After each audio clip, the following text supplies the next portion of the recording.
Peringatan Hari Buruh Internasional, Organisasi Buruh Sumatera Selatan menggelar aksi Long March dari BKB menuju kantor gubernur dan ditutup di kantor DPRD Provinsi Sumsel dengan membawa 15 tuntutan aksi.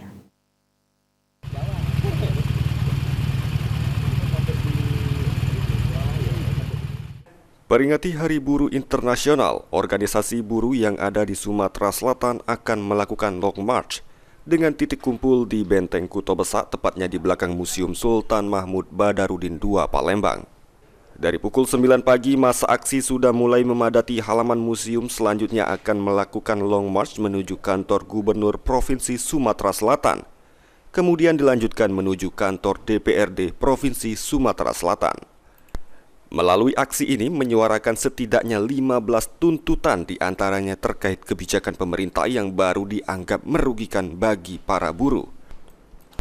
Suparman, Sekretaris Umum Kongres Aliansi Serikat Buruh Indonesia atau KASBI mengatakan, nantinya akan mengikuti Long March setidaknya ada 1.000 massa dari 5 kabupaten kota. Di antaranya Kabupaten Ogan Komering Ilir, Ogan Ilir, Palembang, Banyuasin, dan Musi Banyuasin.